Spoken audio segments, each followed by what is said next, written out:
आप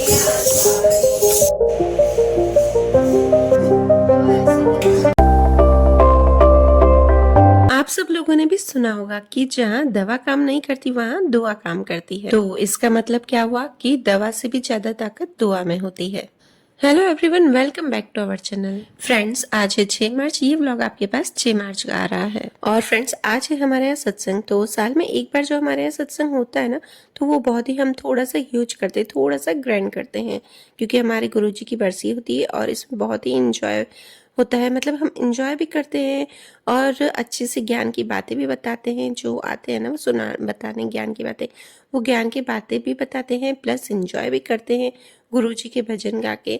तो friends, vlog से जुड़े रहिएगा और हमारे साथ साथ आप भी इसे एंजॉय कीजिएगा।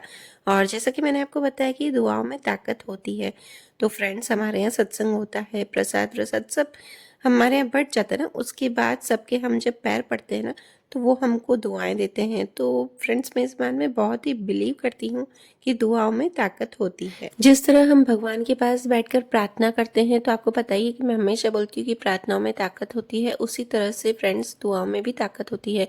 अगर आप प्रार्थना करेंगे तो वो भगवान हमारी इच्छा पूरी करते हैं। उसी तरह अगर हम किसी की दुआ लेते हैं, कोई हमारे लिए बहुत ही अच्छा बोलता है, तो वो हमारे लिए एक ताकत बन जाती है और कभी ना कभी वो काम आती ही है। डॉक्टर्स भी देखिए यही बोलते हैं कि अगर कुछ न कुछ होता है ना, कि कुछ काम ऑपरेशन होता है या फिर कुछ पॉसिबल नहीं होता है, तो सबसे पहले डॉक्टर का यही जवाब होता है कि दवा से ज़्यादा आप दुआ में ताकत होती है, आप प्रार्थना कीजिए भगवान को। या फिर ये बोलते हैं, जवाब दे देते हैं कि अब भगवान ही है, भगवान से ही आप प्रार्थना कर सकते हो इस चीज़ के लिए। तो बस फ्रेंड्स, हमारे यहाँ जो प्रसाद बनता है वो आपको पता ही कि आलू बनता है, तो आज थोड़े से ज़्यादा बनेंगे, तो बस वही मैंने फ्राई करने के लिए रख दिए हैं, छील दिए हैं। और यहाँ पे आज मेरे मम्मी भी आ गए हैं। मेरी मम्मी यहीं रहते हैं, आपको पता है, सिटी में। तो वो भी बड़े सत्संग के दिन वैसे तो हर बार नहीं आते हैं, पर जो बड़ा सत्संग होता है तो उसमें आते हैं। तो बस मैंने, मम्मी आते ही मुझसे कुछ न कुछ काम बोलते हैं कि है ना, काम कोई हो तो दे दे, काम हो तो दे दे। तो मम्मी को आते ही मैंने बिठा दिया था आज कपड़े खड़ी करने के लिए। ढेर सारे कपड़े खड़ी करने थे और मुझे थोड़ी मेरे रूम की क्लीनिंग जो थी बाकी थी, बाकी सारी हो गई थी। तो बस रूम की मैंने क्लीनिंग नहीं की थी अच्छे से, तो कपड़े उपड़े भी धुल गए थे। और किचन में मम्मी भी, मतलब मेरे मदर इन लॉ भी हेल्प करवा रहे थे। साथ साथ में हम मिलजुल कर काम करते ना, तो बहुत ही इंजॉय करते हैं, मज़ा भी आता है। तो बस वो सब वहाँ पे किचन में थे। और यहाँ पर अब मेरे जो प्रसाद है वो भी थोड़ा सा, मतलब हाफ बन गया था, और थोड़ा फिर मैं शाम को उसे बनाती हूँ। और मैं फिर रूम की क्लीनिंग करके आई हूँ। आज थोड़ी सी डीप क्लीनिंग होगी, क्योंकि सब लोग आते हैं और ऐसा मानते हैं ना कि जहाँ पे क्लीनिंग होती है, जहाँ पे सफाई होती है, तो वहाँ भगवान विराजमान होते हैं। तो चलिए, हमारे रूम की अच्छे से क्लीनिंग हो गई है। और पता है, एकदम से अच्छी डीप क्लीनिंग हो जाती है ना, कि मुझे नहीं, ऐसा शायद आपको भी लगता होगा कि जिस दिन हमने अच्छे से डीप क्लीनिंग की उस दिन बहुत ही अच्छा लगता है, बहुत ही अच्छी वाइब्स आती है, पॉजिटिव वाइब्स आती है। तो बस यहाँ पे मेरा अच्छे से रूम क्लीन हो गया। और ये देखिए, आज मैंने ड्रेसिंग टेबल भी अच्छे से क्लीन किया है। एक्चुअली क्या होता है ना कि ड्रेसिंग टेबल पे मेरे साथ से ये भी बहुत सारी चीज़ें रखते हैं। मुझे लगता है मेरे से ज़्यादा ये चीज़ें ज़्यादा रखते हैं। अपनी शॉप के जो भी पेपर्स होंगे वो थोड़े से, और बहुत ही मतलब ऐसे फैला देते हैं। तो मैं इनको वही बोल रही थी कि ड्रेसिंग टेबल सिर्फ है ना लड़कियों का होता है, लड़कों का नहीं होता है। तो इन्होंने बोला कहाँ रखें हम, लड़के कहाँ रखें कोई भी चीज़ रखे। तो बस उनको वही एक शेल्फ आज पूरा खाली किया साइड का, थोड़ी सी स्पेस रखी, और इनकी जो भी चीज़ें ना आज उसमें मैंने रख दी। तो मुझे ड्रेसिंग टेबल ऐसे अच्छा लग रहा था कि एकदम खाली खाली सा है।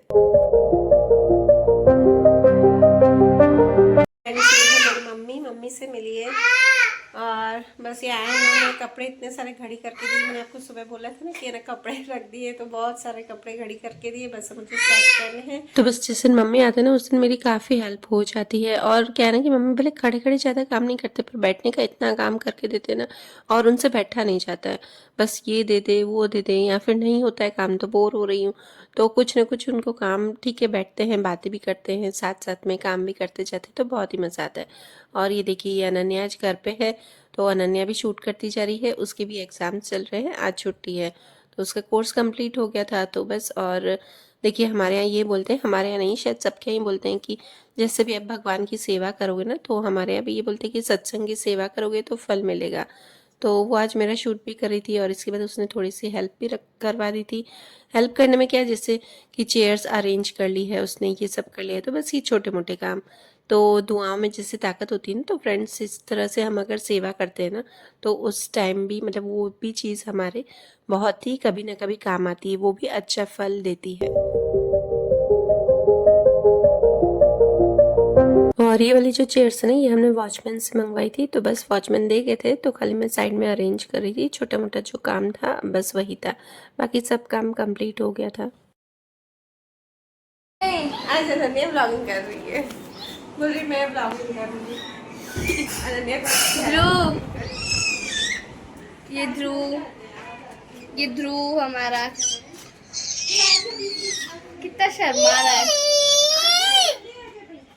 तो बस बच्चों को भी ब्लॉगिंग करने का शौक होता है, वो भी कैमरा हाथ में मतलब फ़ोन हाथ में लेके, और अच्छा लगता है उनको भी, बोलते हैं कि हाँ हम भी बना रहे हैं। और कई बार ऐसे करते हैं दोनों, दृष्टि अनन्या, पर फिर मैं वो डालती नहीं हूँ ब्लॉग में, अच्छे से हंसी मजाक ही करते हैं और कुछ नहीं ऐसे ही।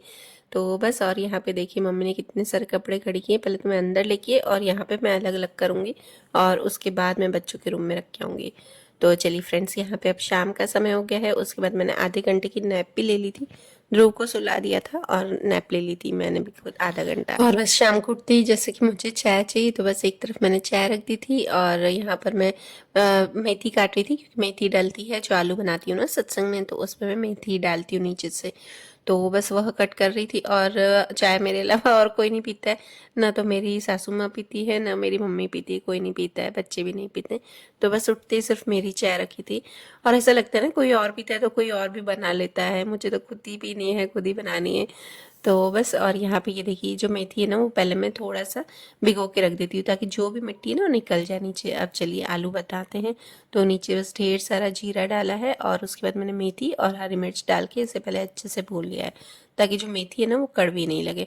और आज तो पता नहीं क्या, 2 बार मेरी कढ़ाई है ना नीचे से गिरने ही वाली थी, बस ये एक बार ये वाली गिरी और बाद में भी देखना, तो ये भी वीडियो में कैप्चर हो गया। और उसके बाद ये जो मैंने रख दिए थे, और ये देखिए आलू मैं ना 2 पार्ट्स में मतलब डिवाइड कर दूंगी, 2 कढ़ाई में करूँगी, क्योंकि एक कढ़ाई में इतना सारा होगा भी नहीं, और बड़ी भी अगर मैं कढ़ाई लेती ना तो भी अच्छे से मिक्स नहीं होता है, तो बस इसलिए मैंने क्या किया ना कि मसाले सब एक में ही भून दिए हैं, जैसे कि ऊपर से सारे बेसिक मसाले डाल के, धनिया हल्दी मिर्च पाउडर नमक ये डाल के, और इसे भी मैंने एक ही कढ़ाई में मैंने भून दिया है। फिर उसको मैंने दूसरी कढ़ाई में डिवाइड कर दिया था, दूसरी कढ़ाई में आधा मसाला डाल दिया। देखिए यहाँ पे मेरी दूसरी कढ़ाई भी आज गिरने ही वाली थी, उसको भी बचा दिए, भगवान आज परीक्षा ले रहे थे। वहाँ पर एक बात ये है कि वैसे ध्रुव, मैं बोलती हूँ ना आपको कि 1 घंटा बस मेरे साथ ही सोता है और मेरे साथ ही उठ जाता है, या मेरे से पहले ही उठ जाता है।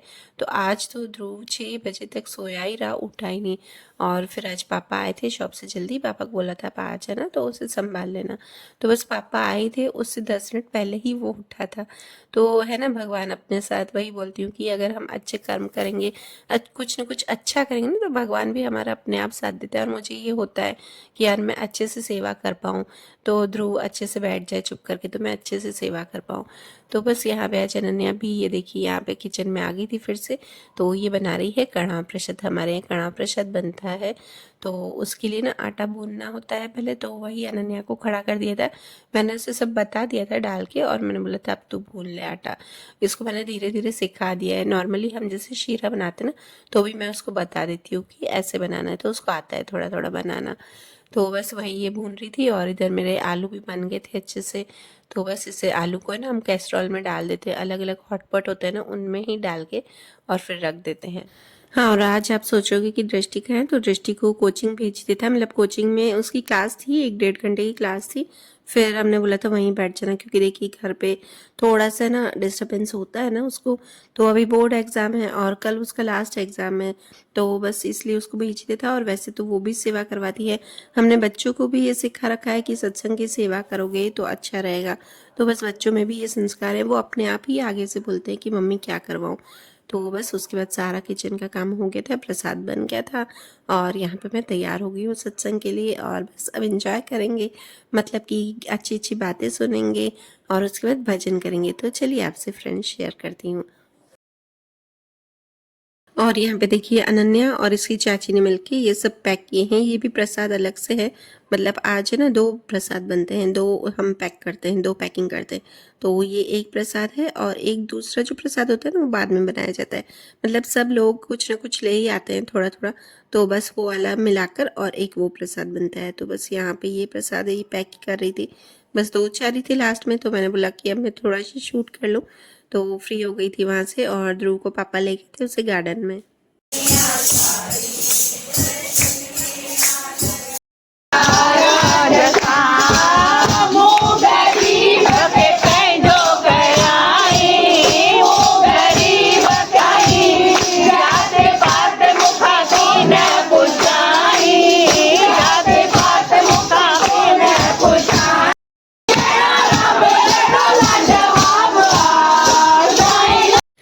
तो बस इस तरह से फ्रेंड्स सबसे पहले तो वही बातें शेयर करते हैं जो भी ज्ञान की बातें होती हैं, और इस तरह से फिर भजन होते हैं।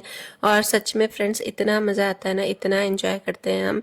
तो सही में बताऊँ, मुझे पार्टीज़ जैसे किटी पार्टीज़ में लोग जाते हैं तो मुझे इतना मज़ा नहीं आता है। मैं जाती भी नहीं हूँ, पर मुझे इनमें ये सत्संग में मुझे बहुत ही मज़ा आता है, बहुत ही मैं इंजॉय करती हूँ। मैं आपको पता है कि मैं कृष्णा जी की भी सेवा करती हूँ, पूजा करती हूँ, तो मुझे बहुत ही मज़ा आता है, बहुत ही मन को शांति मिलती है। तो बस इसी तरह से अगर महीने में एक बार हमारे यहाँ सत्संग होता है ना, तो मुझे बहुत ही अच्छा लगता है। आजकल देखिए, आजकल घर पे एक दूसरे घर कोई नहीं आता जाता है, तो बस इसी तरह से हमारे घर पे सिर्फ महीने में एक बार ये भी होता है ना, सब लोग आते हैं, दुआएं दे के जाते हैं, कुछ ना कुछ अच्छा बोल के जाते हैं, तो बहुत ही पॉजिटिव वाइब्स आती है। तो बस फ्रेंड्स, मैं जितना शूट कर पाई उतना मैंने आपसे शेयर किया, और इसके बाद भी काफ़ी टाइम लगता है, मतलब प्रसाद बटता है, सब लोग खाते हैं। तो बस जितना मैं शूट कर पाई फ्रेंड्स उतना आपके लिए शेयर किया ये सब मैंने। और बच्चे भी फिर, दृष्टि भी ट्यूशन गई थी और अनन्या भी फिर नीचे चली गई थी, और फिर बाद में ऊपर आ गई थी अनन्या, थोड़ी देर के लिए, खाली 5-10 मिनट के लिए ही नीचे गई थी। पर उनको भी थोड़ा सा फिर बोलती हूँ कि नहीं, सेवा करनी चाहिए, तो इसलिए मैंने आपसे इतना ही शेयर किया। आगे हो सकेगा तो मैं और भी आपसे ज़्यादा शेयर करूँगी कभी। तो चलिए फ्रेंड्स, आप ज़रूर से कमेंट में बताना कि आपको हमारे यहाँ सत्संग ये वाला कैसा लगा। और ये हमारी लैंग्वेज में है, तो जो जिसको हमारी लैंग्वेज नहीं समझ में आती है, जो ऐसे व्यूअर्स भी मेरे काफ़ी हैं जिससे हमारी लैंग्वेज नहीं समझ में आती हो, तो पर बहुत ही इंजॉय करते हैं हम। हमारे जो ये भजन होते हैं ना, बहुत ही जोश वाले होते हैं हमारे गुरु जी के, पर बहुत ही इंजॉय करते हैं। तो चलिए फ्रेंड्स, वीडियो करती हूँ यहीं पर ही एंड। और अगर आपको मेरे वीडियोस अच्छे लगे तो please like, share and comment जरूर कीजिएगा। और चैनल पर नए हो, मेरे नए व्यूअर्स हो, तो सब्सक्राइब करके मेरे चैनल को सपोर्ट कीजिएगा। Bye bye.